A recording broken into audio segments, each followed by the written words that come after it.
It's Friday, April 26, 2024, and this is the Washington Times front page. Thanks for joining us. I'm George Gerbo.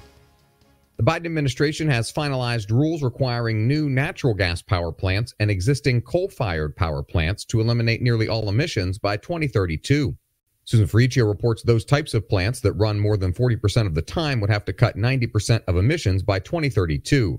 The Environmental Protection Agency guidance is central to President Biden's push to achieve a zero-emission electrical grid by 2035.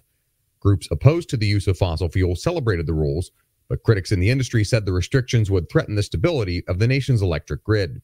Natural gas and coal provided nearly 60% of America's electricity last year. President Biden is also scrambling to finish a slew of federal regulations by the end of April, fearing Republicans will reverse some of the policies. Jeff Murdoch reports the Biden administration proposed 37 rules and finalized 59 in the past week alone.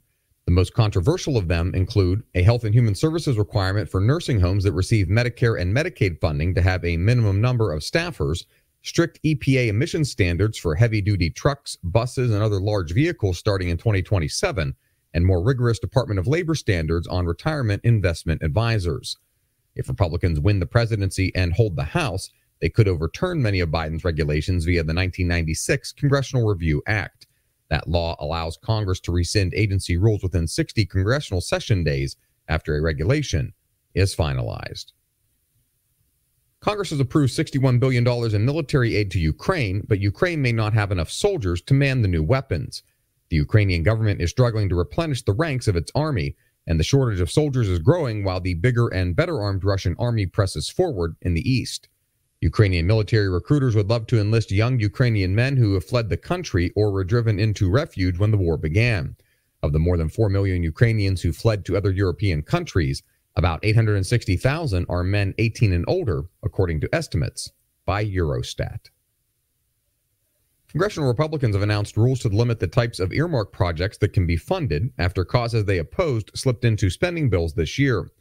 Stephen Dinan reports newly minted House Appropriations Committee Chairman Tom Cole said nonprofits will no longer be able to get earmarks from the Economic Development Account, though states and localities can collect money.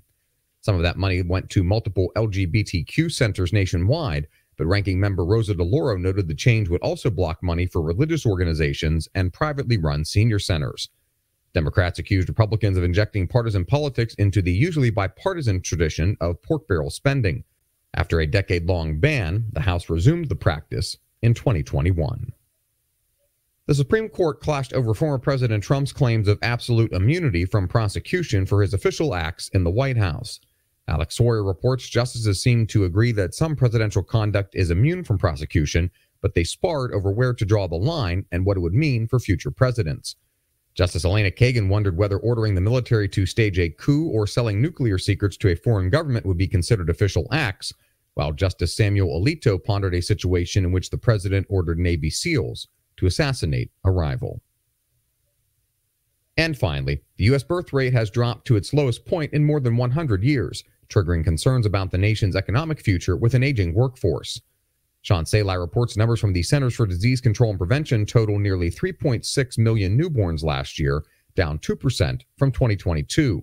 The CDC's National Center for Health Statistics reported the general fertility rate among women of childbearing age was 54.4 births per 1,000. That's down 3% from 2022 and a new low. Health and finance experts cited surging food and housing prices as reason fewer women gave birth last year.